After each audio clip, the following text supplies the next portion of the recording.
Hi everyone, I'm JD. Welcome back to my channel. So, I am here to share my second Bible junk journaling on the second scripture request. So, this one also came in from Junk Journals with Gina B. And her scripture request was Matthew 6:6. And as you can see, I just did my little page spread for this scripture on this little flap here, which is half an envelope. I like this idea because, one, it saves space. I love that I can fit as many, or I'm trying to fit as many scriptures as I can into this journal.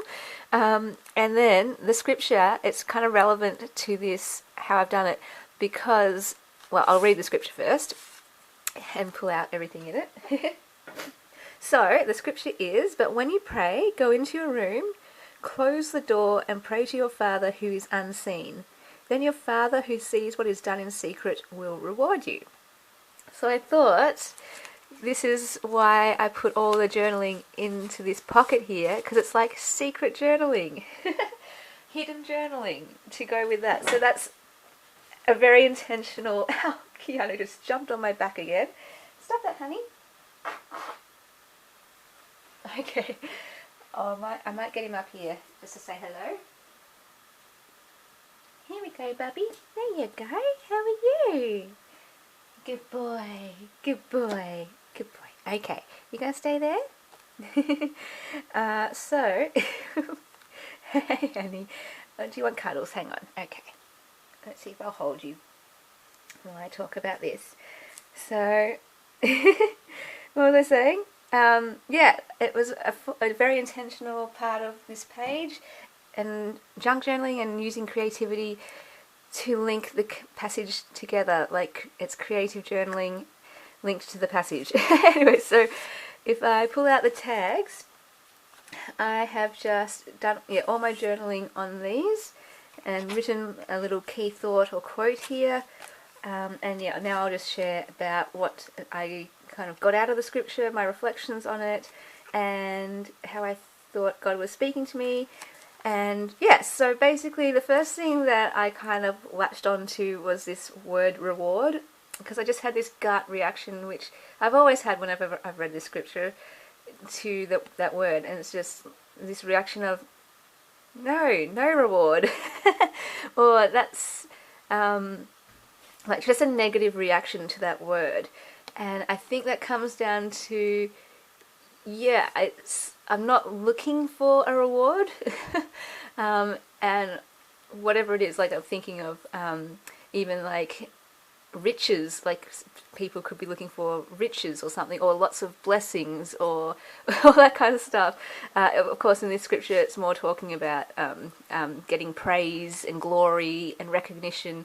It's how later on it talks about, or in this whole chapter, it talks about the Pharisees and how they did things to be seen, to be recognized, to be acknowledged and praised for how long their prayers were and things like that, and how holy they were. And so I think it just, it was getting me thinking about what is my motivation for praying. And yeah, it's not... He is jumping on plastic and having fun with toys on my floor. Yeah, not to get a reward at all. And I was like, but I don't want a reward even, because it says here, then your Father will reward you. I'm like, no, I don't want any reward from you either. And then I always was kind of thinking, well, okay, do I actually need to be more humble in this regard or something and want his reward? And what is his reward? And then I was like, okay, for this prompt, I just got onto, how I seek no reward. I pray to pray. That is then my reward. That I get to spend time with God, and I get to talk to him, and I get to hear from him. And then this is how I heard God speak to me through this. It just really brought home to me what a gift that is, because you can take it for granted. I could just talk to God all the time, and ever since I was a kid and first heard about God, I would Keanu, what are you doing? I would talk to him. So growing up, I always had this, oh yeah, you just talk to God, it's just what you do. And for me as well, I know a lot of people say things like, yeah, I've never heard God speak to me. And for me, I'm just like, what? No, I hear God speaking to me all the time. And no, it's not an audible voice, but through everything, through daily life, through conversations, through watching movies and books, reading books and listening to songs, and just being out in nature and just everyday experiences, people, conversations, everything. I just hear from God. It's just been a regular thing for me. And yeah, I just kind of, I guess, feel sad in a way that people miss out on that, because God is always talking. That's one thing that I believe, is He's always talking. And I think when we don't hear from Him, when either for me, I know sometimes because I don't want to hear from Him, or just simply that I'm distracted. But of course, it could just be that you don't know how to hear from Him, obviously. And to know, it's kind of like, it's a learning thing, to learn how He speaks to you. And often I'll say to people, yeah, it's not an audible voice, it's this still, quiet voice, for me often, in my heart of hearts. And that's how I hear from Him most. There has been actually quite a few cases of when He has... Keanu has just jumped onto my shoulders. Hello, honey. Quite a few cases where I have got an actual word from Him, like a fully formed sentence. But again, it wasn't spoken with an audible voice. But just, this is how I explain it. I guess this is me just chatting about how I hear from God. I hope this is helpful to you guys. I'll be thinking about something, and you know your own thoughts, right? You know how you think as opposed to how other people think, or that kind of thing. You know your internal voice. You know when you have a thought in your mind, oh, yes, that's my voice. You don't freak out and go, oh, what was that voice in my head? You don't think, oh no, that was someone else's voice. You know it's your voice. You're very familiar with it, obviously, because you know yourself. You are in relationship with your own self, and you know that voice.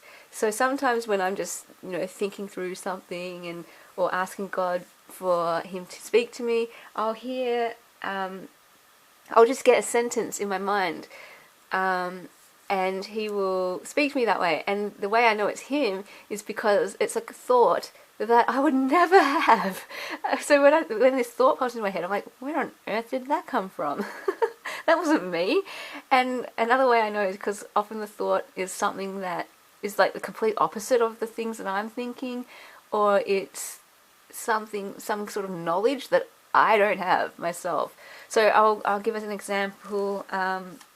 The very first time I heard His voice in this particular way, this very specific way, was when I just recently had become a Christian, and I had this notion that after I became a Christian, that now that I knew God and knew how much I knew His love, I just wanted to go to heaven and be with Him. It's not that I wanted to die or anything, and it's not that I hated life. It was just that, oh my gosh, God is so amazing. Forget this life, take me to heaven. I just want to be with God all the time. In a more tangible way. And so I actually got quite restless about it, and quite agitated. And so, yeah, I was talking to God about, like, God, why are you making me live on this earth when I could just go with you right now? Why can't you just take me like Elijah? Quick, hurry up, I want to be with you. And He finally, so that's my thoughts. That was all I could think. But then I got this sentence in my head that said, oh my gosh, I forgot. What did He say? There is work to be done. Okay, now, that sentence, that thought that popped into my mind, did not come from me, because that was the furthest thing that I could have ever thought of, and it was beyond my knowledge, really, at that time as a new Christian. And so I was like, oh, I have to think about this. What do you mean there's work to be done? And then as I was just continuing to chat with Him, He was saying how, well, you know my love now. You have become a Christian now. You know me now. And, well, now it's your job. I'm giving you this task to show people what you know about me, to show them my love, to show them how much I love everyone. And, yeah, to be that, light in the world. Because they don't know it, and you do now. So this is why I'm keeping you in the world, so that you can share me with those who don't know. And as soon as He said that, my heart completely changed. So you don't know, that 180 it was a complete flip. And so that's how I know it's God. Like, it wasn't me. I didn't come to this conclusion myself. It was God telling me. He had to really work on me and tell me this. But as soon as he said that, one word from God can change everything. That's one thing that we like to say a lot. The pastors like to say a lot in our local church. One word from God can change everything. And so, yeah, my restlessness completely disappeared. My agitation disappeared. I was filled with, peace. And I was like, yeah, all right. I am so cool with being on earth now. And I just said to God, okay, that's why I'm here. And so, yeah, I went from not wanting to be here, totally agitated, wanting to be with God straight away, to, no, I'm really cool being here now. I want to be here, and I want to do this work, and let's go, God. I'll be your hands and feet, use me. And so that was when I was 14, so like almost 20 years ago now, and that's just started the journey of that kind of back and forth and that kind of stuff. So I hope that was helpful. I wasn't expecting to share that story. Let's get back onto the journal page spread. So yeah, I was just saying what God was speaking to me about with this verse was that it makes me really appreciate the gift it is to be able to pray, to talk to God, to be close to Him in this way. I mean, imagine if we couldn't talk to God. I guess talking to people, communicating with people is one way that we become close to someone. It's the one way we get to know them. And yeah, without that, with God, well then yeah, it's kind of hard to know Him and get close to Him. So it really made me appreciate that and really look at that closely and see how much of a gift it is. And it encouraged me to then, I guess, do it more. We've been given this gift that we can talk to Him anytime, anywhere, about anything, and so use it. Sometimes, yeah, you may go through life and forget God, get distracted, other things come up, busyness, and it stops you from talking to Him or including Him in your life, or just maybe other things are happening, emotional things, painful things, you're angry at God or something, and or you're ashamed of something, and it stops you from talking to Him. But no, He just wants you to talk to Him all the time about anything, doesn't matter. Give Him your anger, give Him your pain, give Him your shame. I mean, He wants it all, and He's never ever going to shame you for it or be angry back at you for it or anything. He's just a listening ear, and not only that though, He talks back. What an amazing gift that is. And so in the end it spoke to me about intimacy with God and how, yeah, He could have been, I don't know, in hypothetical land, a God who didn't talk, who didn't like getting close to people, one of those, I don't know, in theory, it could have been a God who created the world and then just sat back and watched and didn't interact or talk to anyone, that kind of thing. But no, He is a God who is intimate. So God isn't a distant God, but an intimate God, and that is something that I am so thankful for. Having that relationship with Him is definitely an awesome thing. And I guess, yeah, I, of course, in my own journey, am still getting closer to Him every year, that kind of thing. Like, I hope that every year I'm a bit closer to Him than I was the previous year. And that just happens through doing life together. The more you do life together with anyone, the more you get to know them, the more you become closer to them. And so, again, there's no shortcut. You just, year by year by year, that's one of the ways you get closer to Him. But obviously, to stay connected, talking to Him and hearing from Him. Like, obviously you can know about God and believe in Him, but if you're never ever talking to Him or making time to hear from Him, well then it's like a friend, but you never catch up. And so you're not going to be really close friends, are you? So I guess in that analogy, yeah. So, yeah, the other thing I was going to say with this was, yeah, this is something I had to learn, in a way, like, I guess previously, before my depression and anxiety journey in particular, I would not include God in everything, especially for those painful times, the hard times, that kind of stuff. I would run away from God in those times because I thought he didn't want my pain and all that kind of stuff. I thought I was a bad person. But through that journey, I learnt to run to him in those times, to run to him on all times though. Like, it doesn't matter, pain or no pain, hard times or good times, run to him in every single time. And that was, I had to learn. I'm safe in his hand. He's holding me all the time. And regardless of me running away and not talking to him, he's still got me in his hands because I'm Christian. He's holding me all the time. And he's just waiting for me to kind of look up and just sit there, and be present and talk to him, rather than try to run around busy, getting distracted, or just ignoring him. I'm in his hands always. And that journey was very helpful to become more intimate with God, because I finally gave him, those vulnerable parts, those broken parts, those painful parts. And when you can do that, when you can trust him with those parts of you, well, you can trust him with all the parts of you then. I guess it's just a real encouragement about that, the nature of God as a God who wants to get close to us, who wants to know us, who wants to talk to us all the time, and that we can talk to him all the time. Like, he is a friend. He is that listening ear, and that is so valuable. It's absolutely valuable. So one of the things I've learnt through, that journey, talking to God, listening to God, is, he is trustworthy, he is safe, he can have all my secrets. And I like this idea that this is secret journaling. And so just to encourage you, he is trustworthy and he's safe. Like, that is one thing I had to learn. Like, I always knew it in theory, but held my heart back, I guess, because my heart obviously didn't trust him then. But the more you, of course, journey with him, the more you find out he is trustworthy. The more you open up, I found, I was like, I'm really nervous about telling you this, God, but he was just like, I just want to love you.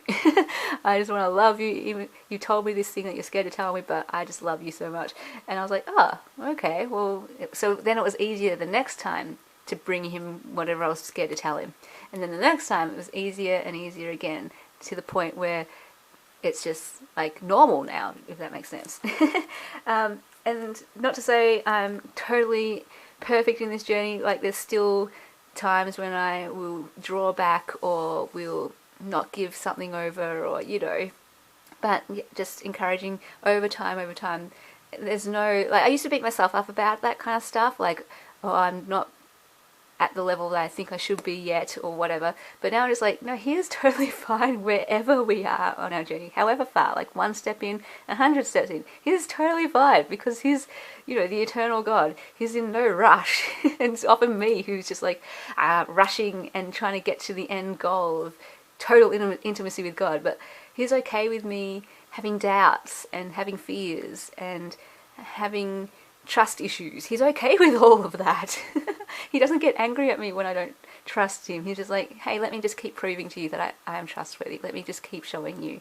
And slowly, the more I can trust him, and he's okay with that whole journey. So again, just to encourage you, wherever you are on your journey, I hope you're not at all shamed or feeling bad at all about where you are on that journey at all. It is a journey. That's one of my favorite things about it. And to give yourself grace to just be where you are, because he is with you right where you are, and loving you right where you are, and calling you forward always. But he is patient and will wait as long as it takes. And like, he's got a part too, is what I'm meaning as well. Like, yes, we've got our part to spend that time with him and all that kind of stuff, but he is at work. He's the one at work in us. He's the one helping us to trust him and showing us that he is trustworthy. So yeah, I don't know. I never really know what I'm going to share in these, but I tend to trust God with this, praying with my channel and my videos that whatever I say, whatever comes out of my mouth, I hope that it's uplifting and helpful and something that brings good. I have to admit, I do fear that I may just out of the random, off the top of my head, say something that hurts someone or offends someone, or maybe sounds stupid or that isn't correct or something, because we can just, off the top of our head, when thoughts fly out, we could just say something that's just really silly or hurtful or wasn't thought out. But that's never, the heart. It was just a random flippant thought that's got out. And yeah, I'm not that kind of person. I tend to be more a very cautious person who thinks before I speaks, and really I'm that quiet person who doesn't speak much. So my channel is like this place where I just kind of talk, and I'm never sure what's going to come out of my mouth. And so yeah, I just trust God, and as I pray for my channel, that He will use it and He will be in the words that come out of my mouth, and He will know, that He knows where my heart is at, and He's covering this, if you know what I mean. So I just trust Him in that, to use me as I am, an imperfect person. So yeah. Okay guys, if that resonated with you at all, feel free to leave a comment or share your reflections on this verse, and do your own page spread if you want. I'll leave the link below to Willowbound Journals, the Facebook group page, if you want to share any of your thoughts there or your journal page spreads.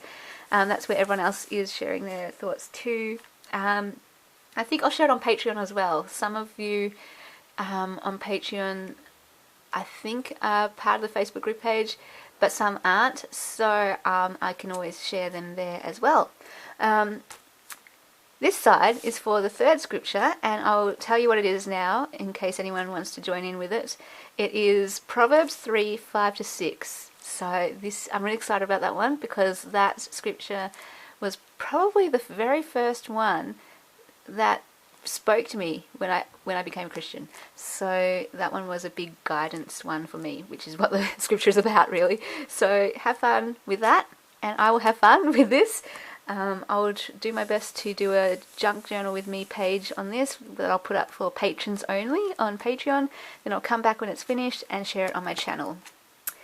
Let me know if you like these types of videos too. And I will see you guys in the next video. Thanks for watching. Bye.